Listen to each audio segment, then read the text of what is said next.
Souls shatter, divinity falls, and the fate of the world depends upon a group of heroes no one expected.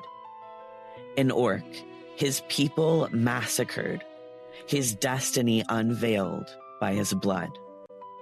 A long-lost keeper of knowledge coming face to face with their own history. A nobleman leaving it all behind to carve a path determined by no one but himself. A betrayer running from his past, and an innocent chasing after his own. A fairy fighting to save his people, to save all people. This is what it means to play at the table, where every choice you make matters. And some choices change the world.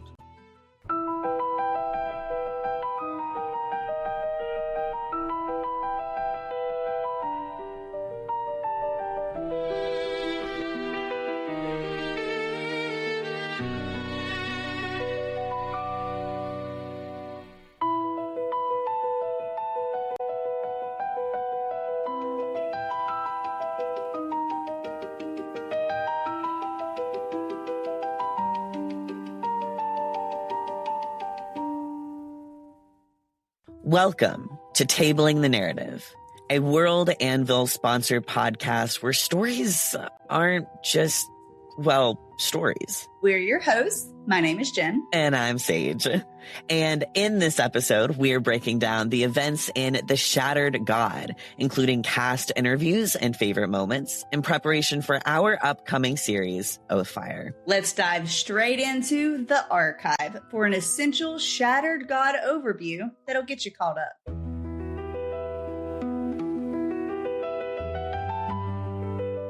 The Shattered God begins in the capital of Velthuros, Lunastra, where the Council of Seven presides over a people divided by cursed and famined lands. The party gathers in the council hall to petition the Council of Seven for access to the celestial library beneath the council hall, when they're interrupted by Raish Thalris, who begins a ritual summoning the divine avatars. But then the Shattered God begins its siege on Lunastra, starting where? At the top, killing the Council of Seven and the chosen avatars.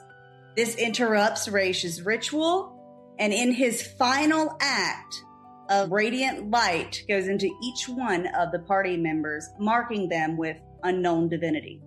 The party awakens in the celestial library, where they fight off an amalgamated creature of the dead Council of Seven and meet again with Raish Thalris, who offers some harsh truths. The gods chosen are dead. The party is marked by unknown divinity, and every god, upon entering this realm, left a scar upon the world that the party is tasked with seeking out. Some gods, including Lua, Nazara, and Raziel, have already fallen to the Shattered One. The party escapes a besieged Lunastra, knowing they have to find these scars. First, they travel to an ancient, abandoned, sealed city of the massacred fallen orcs called Golvathar. There, they do encounter the first scar from the sun god, where Oleg has a conversation with the sun god and chooses to accept becoming the avatar of Solaris. But you wonder why she marked you, don't you? It's not because you were her knight. It's because you are her reflection. You are a betrayer as well, aren't you, Oleg? Oleg is a little too drawn into the god standing before him to really take in what has just been revealed to the group, even though he's aware that they heard it. He says, "I the dusk, and you the dawn." Here was my offer. Break your oath to Lua, cast aside her shadow, pledge yourself to me, Become my knight. Choose the moon, not the goddess. You feel the searing, white, hot pain in your chest as your mark burns away, leaving no trace of Lua's influence. And as Stellaris walks over to you, reaches out a hand, and places it on your head, he says, "Everything will be fine in the end. All of your sins are forgiven. You will become the avatar of the moon. You will reflect my light. From now until forevermore." Raish appears again and offers guidance to the party. Then they go and converge at the Stag's Rest Tavern and Inn. After getting some rest, the party again awakens in Brackenford at the Stag's Rest, which is quickly overcome by the shattered souls of the shattered god. Now, after defeating these shattered souls, the party travels southeast to the elven kingdom of Aelthwyn, where they encounter a bard called Lero, who sings them a couple songs. But I'm so rude. My name is Lyro. Traveler. I go here, I go there. I am a bit of a muse, a bit of musician. In the hall where no winds wander, where the altar steals the flame, robed ones chant without a whisper, calling out a lost one's name. Bound and breathless on the table, where's a face you almost know? Is it yours or just a fable? Is it truth or just a show? I just remembered the horrible song that he sung about Echo. He was like, "Echo, you're going to have nothing but death and destruction in your life." And he's like, "What?" Okay, sorry. The party arrives in Upper Aelthwyn, and they rest for the evening. A couple of people disappear overnight, and then they travel through the city, finally arriving at the throne room. This is where they battle Nixarath himself, and they refuse his tempting offers to join him. This is when the party defeats Nixarath's creation, a creature created from Elam's eye. Kind of gross. That was a very rough moment for me, Sage. They made me decide. How could you do this to me?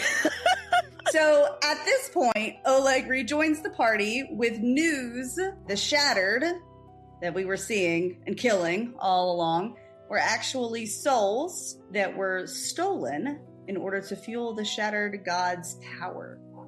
Yeah, so after this kind of revelation that Oleg delivers, the party then discovers the Veil of Ilarion beneath the palace in Aelthwyn.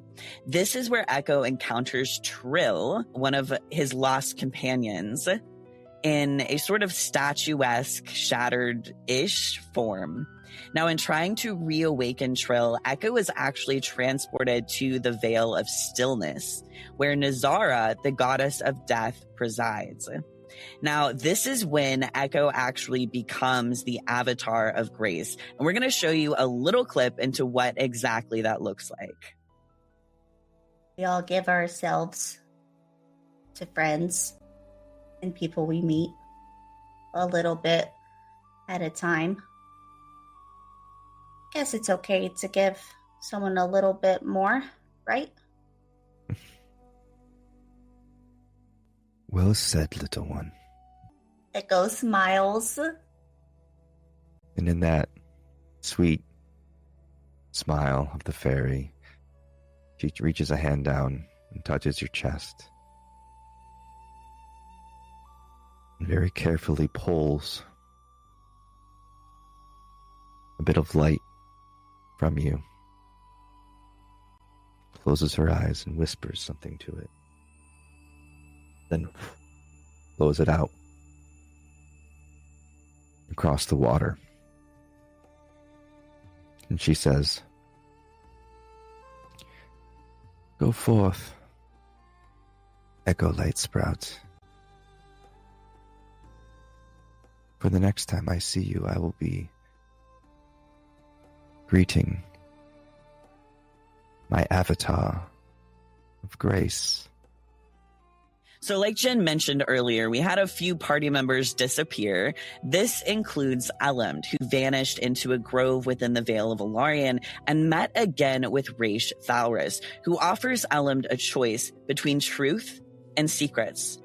Elend accepts truth and ascends to the avatar of Kaloris, the avatar of knowledge itself. This is what Elend's ascension looked like. The book is yours, if you want it. I marked you the minute Raish fell. I saw in you the curiosity that this world needs, but I do see something else. Secrets. You are after your own ends. But to serve me is to make your own choice. And it's a choice that I stand behind, for I'm very impressionable. He points to the tome on the ground and says, both of these books are the Dawnfire, and he spreads them apart. And you see them. Both accounts of the same moments in history. One is the meticulously documented account of our friend Raish. The other, is a secret that the usurper would have written into history. A secret that will change reality as we know it. 2 timelines. One choice. Without moving from their place in their wheelbarrow regarding the first and the second tomes, the original Dawnfire and the Shattered One, Elend turns their face and their now singular primary eye toward Kaloris and Raish's form and asks, "What becomes of my home in the Shattered One's future?" Well, the future that you inquire about has not yet been written. I can tell you that he pulls at us, the gods. He wants all the power for himself. And his path to that power comes from the mortals. Okay. With that said, Elend is very single-minded, very precise in their goal, their intention, and their existing knowledge, and is going to reach toward the first tome, the Book of the Dawnfire, that they have been studying for a very long time now, and take it within their hands. So as you reach for it, the glow intensifies. Golden light spilling across the globe. The lavender fades, chased away. The aura. You see Kaloris close his eyes, basking in the divine light as it steadies. Then knowledge will be a light once more. Not to command, but to understand. He places his hand on your shoulder and says, you will be my truth. You will be everyone's truth. So he gets really close to your face, or what you consider a face, and says, you will be my avatar of truths.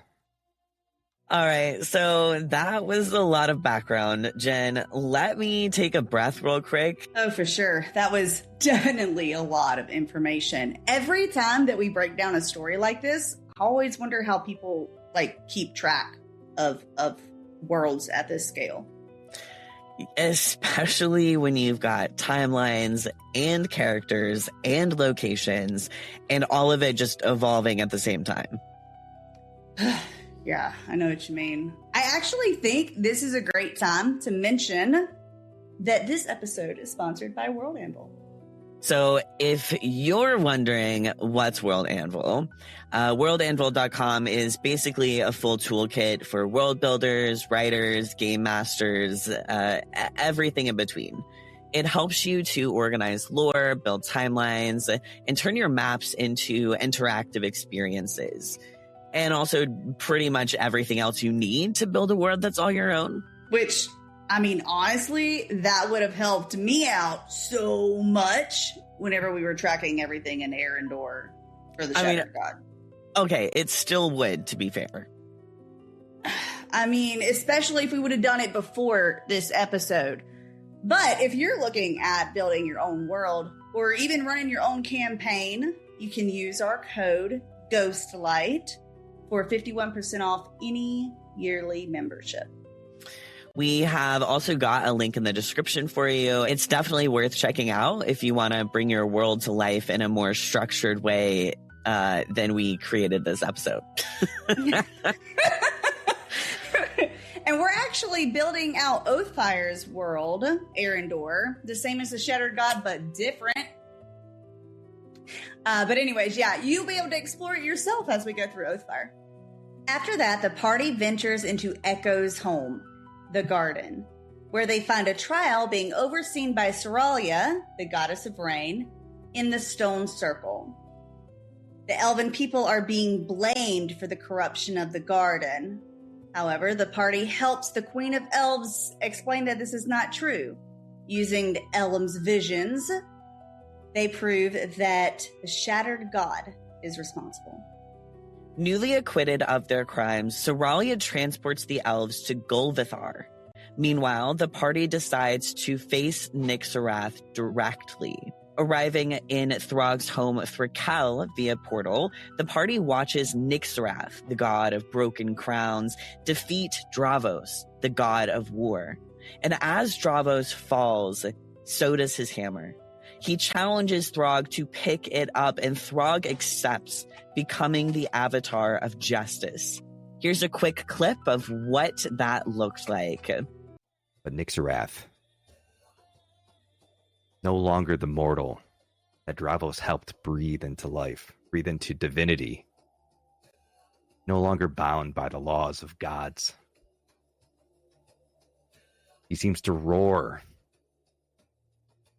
as earth cracks. He brings the shattered blade down, knocking the warhammer from his fists. And he sends a final blow to the god's chest as he crashes down into the stone circle. The divine armor shattering like glass. And as you walk through the portal, the hammer arcs through the air as trails sparkle with embers. And it lands with a dong, this ringing thud at Throg's feet. Even Nixarath turns his glowing red eyes. He locks his eyes to the last known orc of the royal bloodline. And he says, "Pick it up." And I'll do that really cool step on the edge thing so it flings up into his hands. And he'll say, Nixie, it's time for you to die. So as you grab the hammer, you see this spectral essence appear before you, the shape of the very god that's laying on the ground. And you hear him say, "So are you going to be an avatar of justice or vengeance?" The party defeats Nixarath in Thrakel, and the orcs of Thrakel decide to take up arms against the Shattered One and march to Golvathar. The party then ventures to Ember Hold, originally devoted to the god of light, but the trickster god decides to go after Helm. The party helps Helm out, and he resists the trickster god's temptations. Helm then chooses to forge his own path and becomes the Avatar of Light. You are not bound to the world that shapes you. You are not the sum of your guilt or your worries. You do not become the story others wrote for you. Remember this. We are the story we tell. Try to let the light swallow my soul. A little bit of me that always hid in the shadows, away from responsibility, away from everything, the guilt that he pulls this light into himself, where these thoughts and feelings hide in the darkness, and lets that light burn them away. And as the light fades away and you begin to slowly float back to the ground, your friends look at you and gaze upon the Avatar of Light. The party unites with the pilgrims from the group action role one-shot, The Last Pilgrimage, and Dar and Gretchen both become Aaron's avatars of hope and fear. Here's their ascension. Suddenly you realize that there is a presence with you.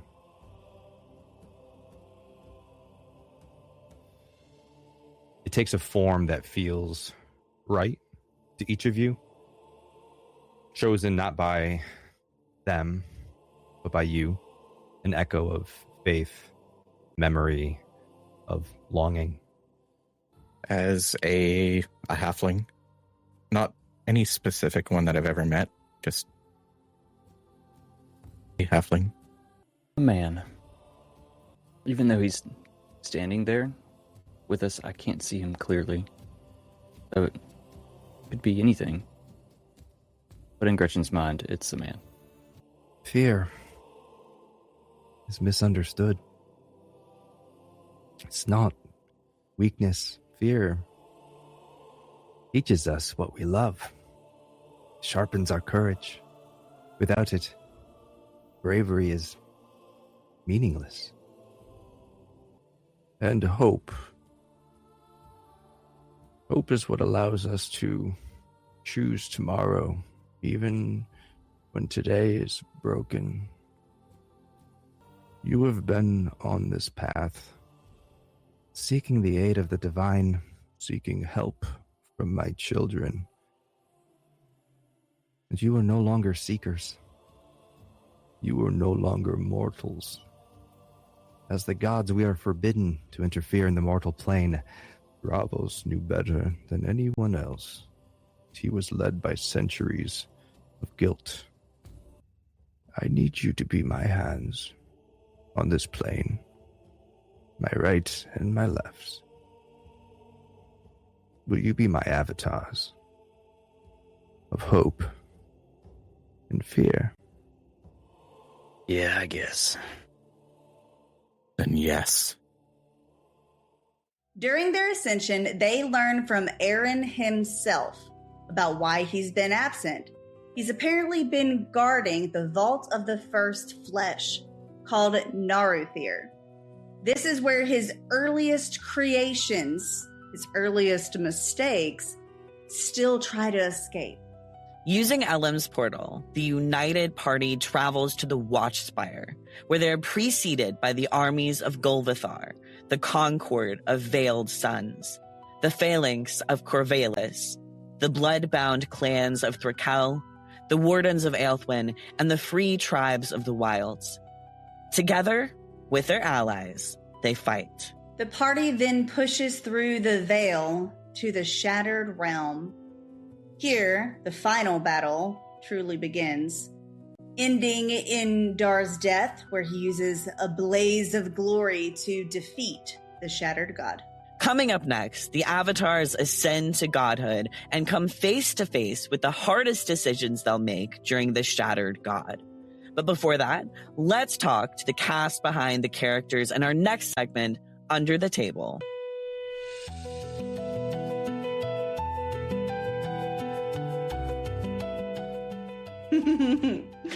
I'm loving the interviews, by the way, Sage. I was just reading what I'm about to have to say, and I was like, yo, like the interviews are fun, you know? Yeah. Okay, sorry. Please introduce yourself. So I am Mac the Axe. Hello, I'm Ricardo, also known as Hell RPG. Goldie, or if we're not using pretend names, Jack. I am Sean, better known online as Teleron. Yeah, you're not using our pretend names. That was so funny to me. Just give us a short character introduction. So Echo, he was a fairy from the garden, and his job was to keep an eye on the other worlds on the other sides of the portals. And there was magic-y weird stuff coming from this portal. That's right, because in the very beginning of the Shattered God, he was in not the Celestial Library, but one of the libraries near the Council of Seven, right? Looking for it was perfectly sealed from magic, which is apparently just good craftsmanship. I do remember that. I don't. There was a funny moment. Echo was like, oh my gosh, your magic is so good. There's no holes in walls and stuff. And they were like, we just built the doors to fit the hole it goes in. Like, what do you mean? No, basically. I don't remember that. Okay, so in about 3 sentences, can you give us a short character introduction for Aer'yndor, for Throg, Helm, Oleg, for your character Dar from the Shattered God?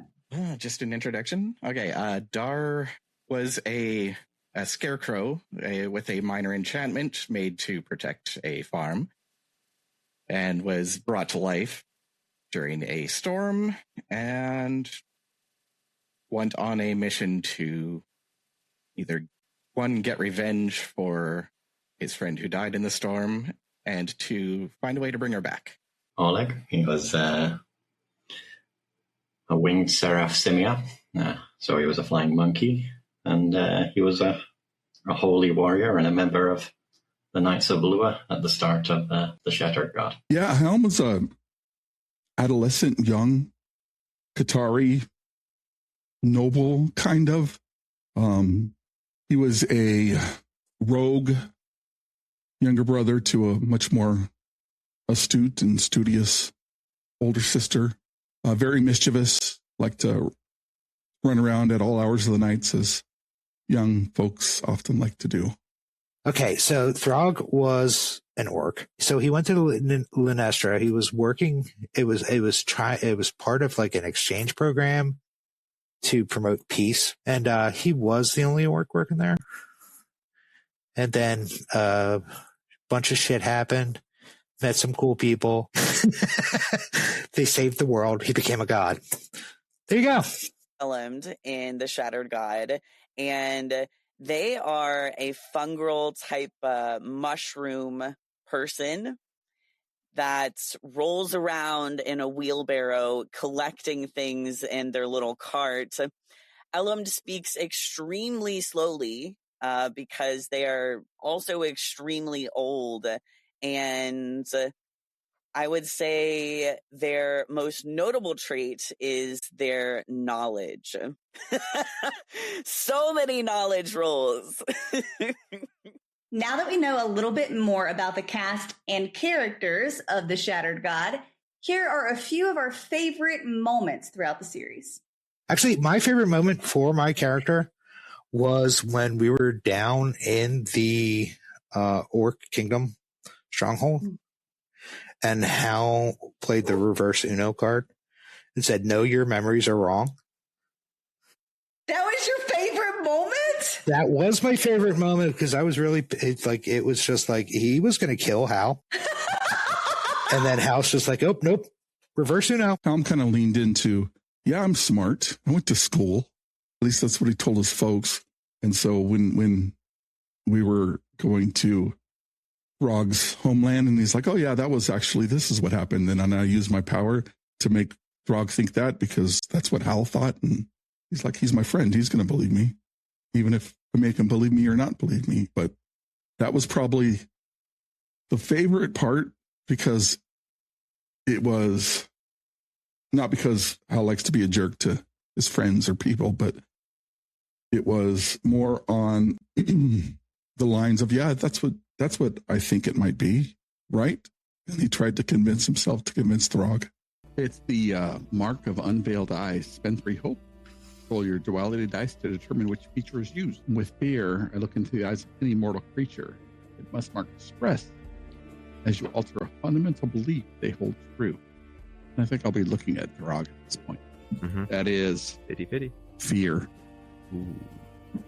Throg needs to mark a stress. And he's telling his side of the story, and I'm telling my side of the story. And I look into his eyes, and my eyes flash that golden color that he received. His eyes are no longer green, they're now that gold. And his eyes will flash. And Throg will recondition his synapses to remember my version of the story. Throg, from now on, you believe that this was Hero's March. This element from Corvallis came and wiped out the orcs in a valiant way. In a fair fight, so to speak. Completely contrary to what you were raised to believe. The fact that it was a fair fight and it was just a lost battle and not the massacre he was actually raised to believe it was, with the armies being out, like, supposedly on the fields of, meeting on the field of honor in that very field that we were just crossing for a week, and then them coming home to an ambush in their own home. He does feel a huge amount of guilt for his species, for perpetrating that it was an unfair slaughter. The honorable battle part, where it was a fair fight, gives him a little bit more hope. On a more emotional level, it was probably the moment that Dar and Oleg shared, watching a child practice fighting against a scarecrow in a field. So on one of the evenings, the party passes by a decaying wheat field. The soil is all cracked and dry. Withered stalks in the fields from the corruption. And roughly the center of the field is either a young boy or a young girl. We can't really tell from the distance. But they seem to have strapped a mop to a scarecrow's arm and the lid of a basket on its other arm. And they have the same in their arms, and they're play fighting with the scarecrow. And as they pass it, Oleg would have just stopped to stare at that scene. I probably would have walked a little bit into the field and then just stood there, eyes closed, just standing in a field. In this situation, I think that Aer'yndor would roll a little bit close to Dar and say, "Would you like to stay here a while?" If we're stopping for the night, this may be a good place as any.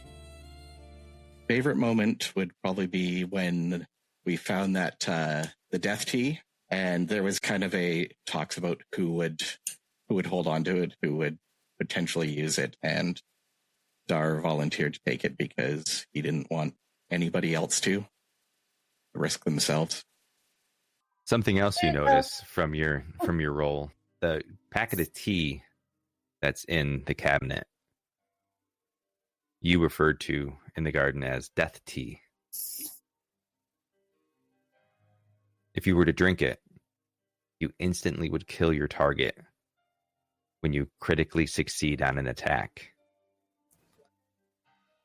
If you don't critically succeed on an attack before your next long rest, you die.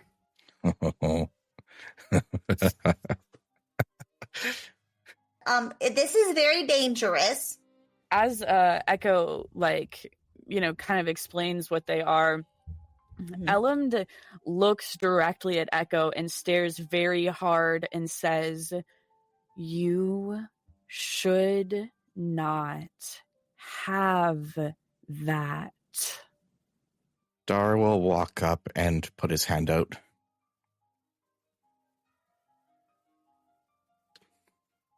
Do you know how to make tea? Is it anything like soup? Not really. Kind of. How? Do you want me to make the tea and then hand you the tea? Sure. Just for clarity, are you all sitting around the stone rings enjoying the ring of stone, enjoying soup, trading death tea and recipes for? Yeah, I guess. Pretty much, because I don't think that brewer's hut in the bottom of a tree would have been big enough for the 5 of us.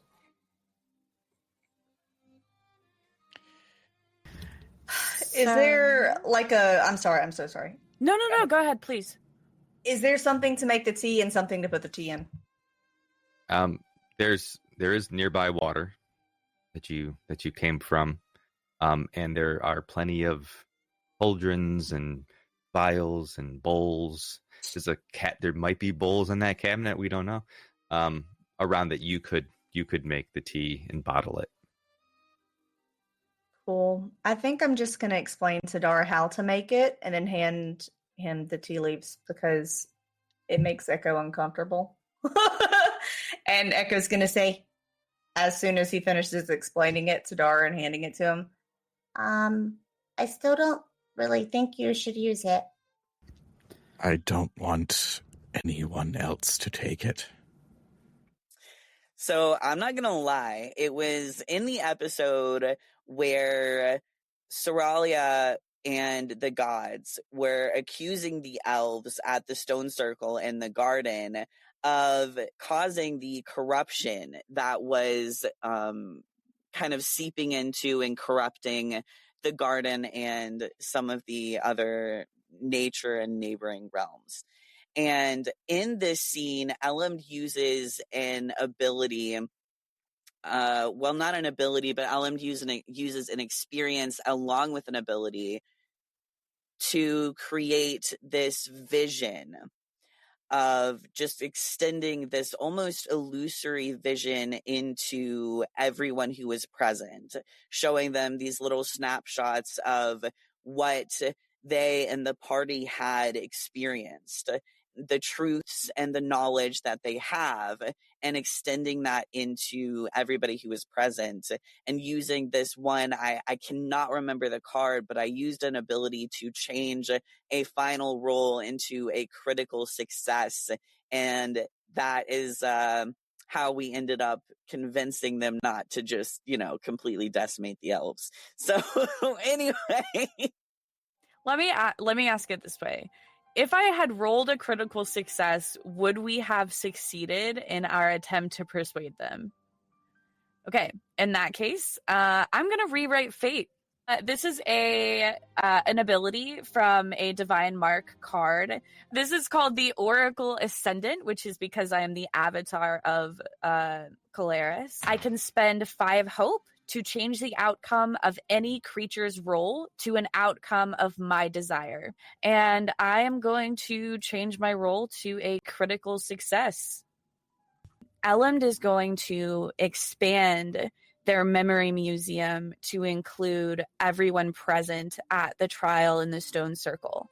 And they are going to take them to a room that is filled with memories of the shattered god. Things that Echo has said, that Throg has said, that Dar and Oleg and Halm have said, encounters that they have had with different divine beings, experiences that they have seen, corruption that they have witnessed. The very first episode with Raish Thalris's death and the death of the previous avatars of certain celestial beings. All of this memory coming to life around them, almost as if they are there, as if they're standing in the midst of it, full color, things playing around them from Elam's perspective, as if they are there in Elam's place. And as Elam speaks, this is going on around them. As Elam's voice drops off, and with their final words, the memories continue to play. And they play for moments until it seems as if the entire circle is in utter awe, not disarray, but almost paralysis of this overwhelm of the very truth, the knowledge, the fact of the present and the implications for the future. And when Aer'yndor recognizes that feeling, that overwhelming power, that the understanding as the avatar and the ascended oracle of Caloris, the understanding that they know and now have this knowledge, the museum returns to Elam's mind. And the trial continues. As you have changed the fate ever so beautifully, you can see the look on Soralia's face. I never thought of it that way. We worry about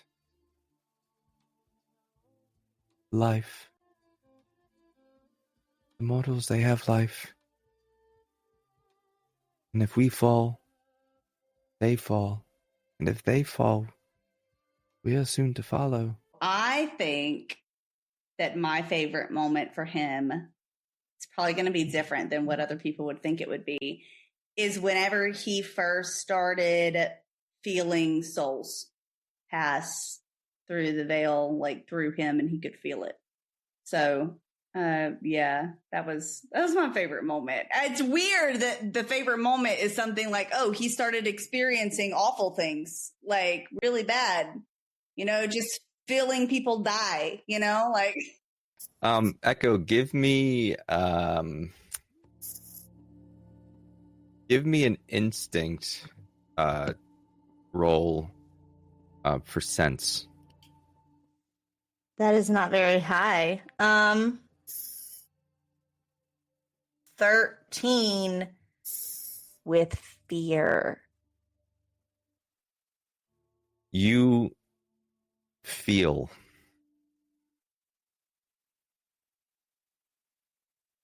a calling, this sense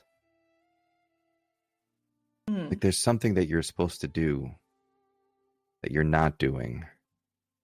And you feel it sort of building, like something is happening. It feels very similar to how your mark was pulling you before you met with Nazara. It's this unanswered question or this missed responsibility.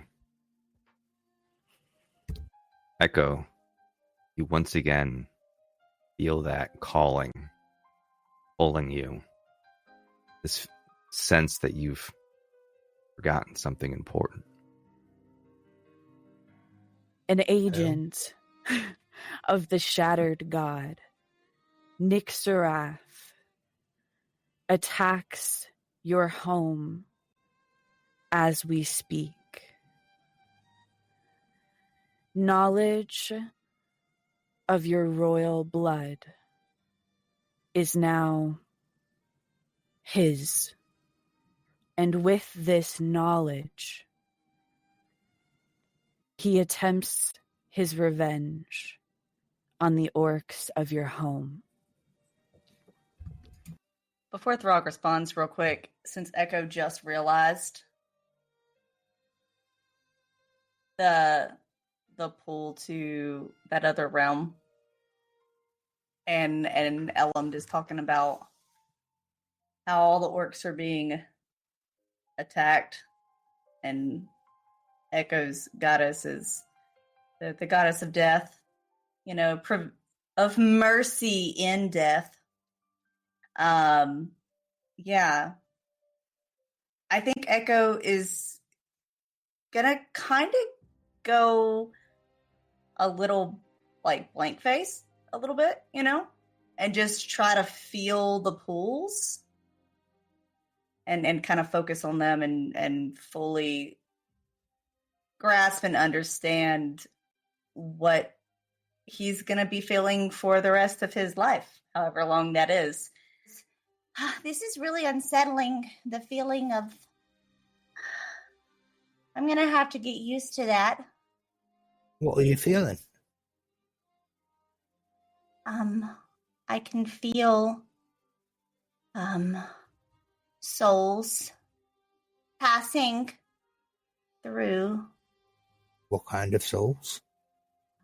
I'm assuming that they're the orc souls that are being attacked right now.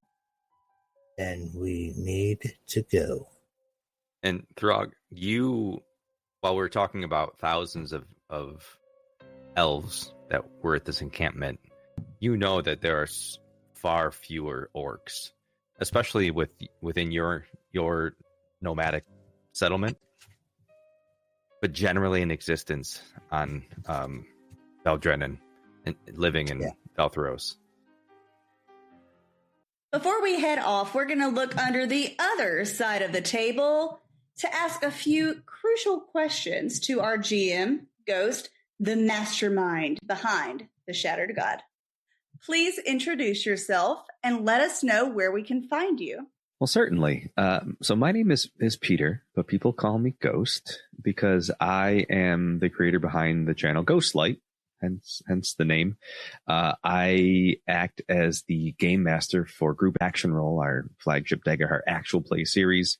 I have several questions for you from the cast in regards to the Shattered God and different things that happened throughout the series. So the first question, which was my question, but was also everybody else's question. Oh, boy. Why was Dar in everyone's dreams? Interesting. Yeah. So Dar, if you recall, before anything started, I had you all roll a d20. I had created a table. I kind of figured out who you all would be attached to in some way, shape, or form. For those, if you haven't seen the Shattered God, first off, go watch it because it's pretty cool. Secondly, all of the players created a vision, and then at the last minute, I told them to mix them up. So the vision that you created wasn't for your character; it was going to be for a different character. So when it came to Dar's vision was very specific. It was written by Helm, and it was very personal to Helm. So the way that I, in my mind, got around that was Dar was seeing Helm's fear. I knew that Dar was going to be connected to Aaron because that's what he rolled. So then I was trying to kind of resolve, how does this idea of seeing someone else's fear equate to being connected to the big, the God above all of this world. And so the easiest answer I came up with was, this is Daggerheart. So he will be the God of fear. He will be in my mind, I knew you all would become gods in the end. Like that was my ultimate goal. But I was trying to lead you down that path. So that was what I was trying to do, was trying to make it so that he was the god of fear. So as these dreams kept occurring, they were always rooted in what your fears were. And so if you've noticed that every choice he made when being in someone else's vision, it was always to comfort them in that moment of fear, or to give them some sort of kindness, some sort of kind word, some way through the fear. I can't remember what the exact quote was that Aaron said to him in the end, but like, you need fear to be brave. You worry for your loved ones, and that's from a place of fear. Like, fear can be good if utilized in the proper way. It's so funny that you say that, because I was convinced, especially in my notes, I was totally convinced that he was following like Raziel. Yeah, part of that was by design. You know, a lot of it's playing on what you all gave me too. Like, knowing that he routed this character in lightning, that made sense to me. So like that instance when Nixarath is speaking to you all in the throne room of Elthwyn, and he's sort of trying to play on that, like, oh, you're just like me, you know, you are like the child of a god, and he's trying to get Dar to come to their side, because I think ultimately, and I don't know the right answer, but in my mind, Nixarath was aware of who had marked Dar, and what he wanted to do was take that power for himself, or take that power for their side. Still on Dar here. Is he like dead now at the end, right? Because like there was the weird, like he sacrificed himself, but then Gretchen was like, actually, let's bring you back so you can kind of be a part of this. And that's, you know, that's one of the things I love about Daggerheart is like, I don't know. Like, part of it is like, you know, play and find out. The story is over. I don't feel like it's my story to write. But in my mind, you know, Gretchen brought him back to sort of close things out, to play his role as a god. Now, as I interpret it, you know, like there are the ideas of gods, and it's the empowerment of the divine. And then there are like straight up living gods. Like, take somebody like Throg. Like, God has imbued you with the power of divinity. Do you think taking off a helmet is going to absolve you of that responsibility? I guess we'll find out in the next series if that's the case, you know. Something like Oleg, you know, giving his power to Lena to be the goddess of balance. Like, does that mean he's free and clear of his responsibilities? I guess we'll find out. I wish they could hear this right now. I guess they'll find out. Yeah, it's an interesting question. And like I said, I don't feel like it's my question to answer per se. And maybe it's not theirs either. Maybe it's just what comes out in gameplay. I like the idea of those characters are out there with the same questions and doubts that the players have. Like, is Oleg fishing somewhere saying like, is that it? Am I free of this now? Like, and you know, if he's not actively partaking in that responsibility, who's doing it in his stead? Were there any other plot hooks that you had like completely kind of planned out and it was just good, ready to go, that we just never did?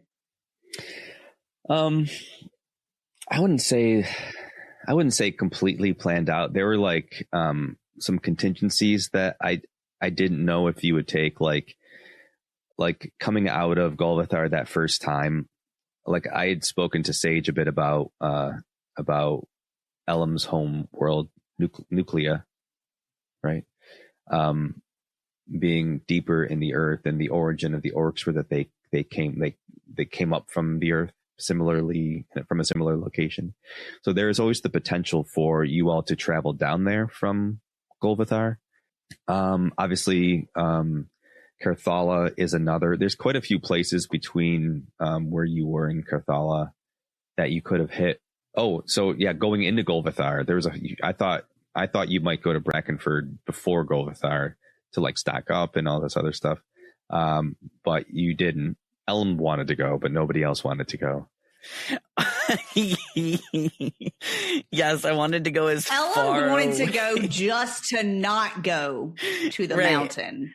So that was always an option. And there was like a whole other storyline that I had written that was like, if you went to Brackenford, how would you get into Golvathar? So there's like a whole other route into Golvathar that I thought you would take, and it was far less of a Thragus the king of anything, because that was all sort of, I rolled a die to see if his blood was going to work, and it just did. So, hey, now he's the king of something. No, yeah, I cannot imagine how much of this story would have genuinely changed, because that was so toward the beginning.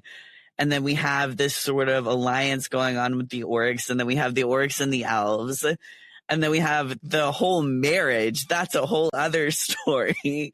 So I cannot even imagine. I loved how that came up too. That was totally just you all doing what you all do. And then Mac was like, oh. I asked both Helm and Throg about when Helm changed Throg's entire thinking about that event. I was like, would Helm, first of all, did that ever change? And would Helm ever tell Throg the truth? And he was like, nah. He was like, no. Yeah, like I love the way that played out. And you're right, like those, I think that you're going to see that those implications are resonate through the decades that have passed. You know, is that going to affect how he is as a ruler? Probably. And that concludes our very first episode of Tabling the Narrative. This time, we broke down the major lore behind the Shattered God with a little help from the Shattered God cast, and we even sprinkled in some of our favorite and most impactful moments throughout the miniseries.